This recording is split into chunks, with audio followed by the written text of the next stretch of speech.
शिवांगी रसोई से पसीना पोंछते हुए निकली ही थी कि उसे बगल वाले कमरे से फुसफुसाने की आवाज आई।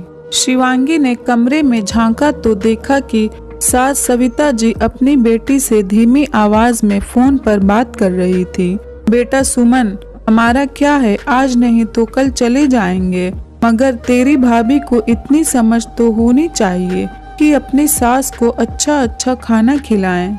जब देखो रोटी सब्जी दाल चावल यही बनाते रहती है, क्या रोज रोज यह खाना भाता है? तेरी भाभी सुबह 7 बजे उठती हैं। घर की लक्ष्मी को सुबह सूरज निकलने से पहले उठ जाना चाहिए, मगर उसे कौन समझाए? कपड़े धोने के लिए मशीन लगाती है, पोछा बर्तन सभी को बाई लगा रखी है।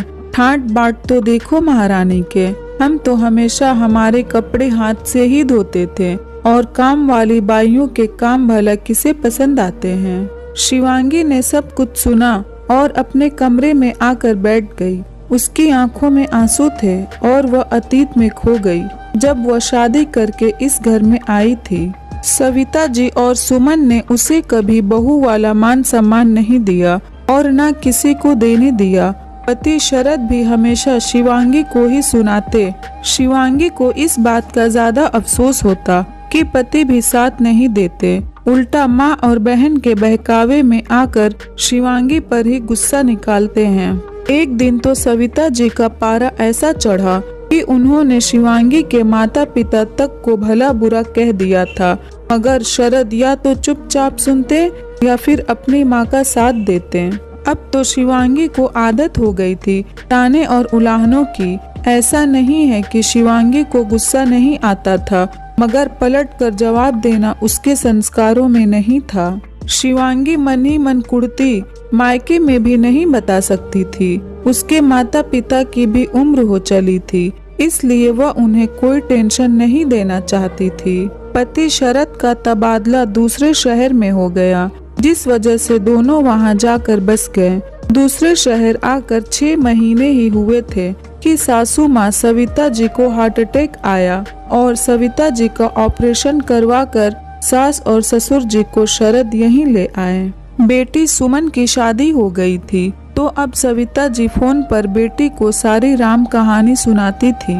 मम्मा मम्मा कहते हुए 4 साल की सोनू जब कमरे में आई तो शिवांगी की निंद्रा टूटी। उसने सोनू को गोद में भर लिया और उसके साथ खेलने लगी। सविता जी बोली, शिवांगी खाना बन गया हो तो लगा लो। शिवांगी रसोई से दाल चावल सब्जी रोटी ले आई। उतने में शरद भी आकर डाइनिंग टेबल पर बैठ गया।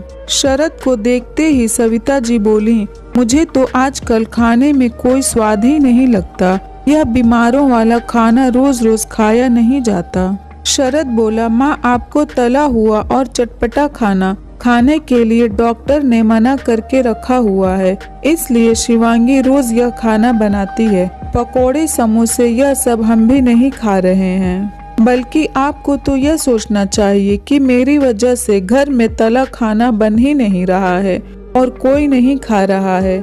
सविता जी बेटे का जवाब सुनकर चुप बैठ गईं। दूसरे दिन सुबह जब शिवांगी कपड़े धोने को मशीन लगा रही थी, सविता जी बोली, बहू यह रोज रोज मशीन चलाती हो, जानती हो बिल कितना आता है?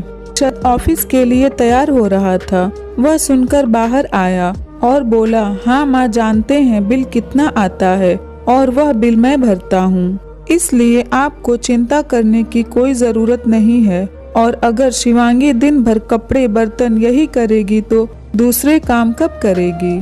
सविता जी फिर चुप बैठ गईं। शिवांगी के लिए यह पल जिंदगी के खुशनुमा पल थे, जब पति शरद उसका साथ देता। आज शरद पहली बार शिवांगी के लिए गजरा लेकर आया था और अपने हाथों से उसे शिवांगी के बालों में लगाते हुए बोला, शिवांगी हो सके तो मुझे माफ कर देना।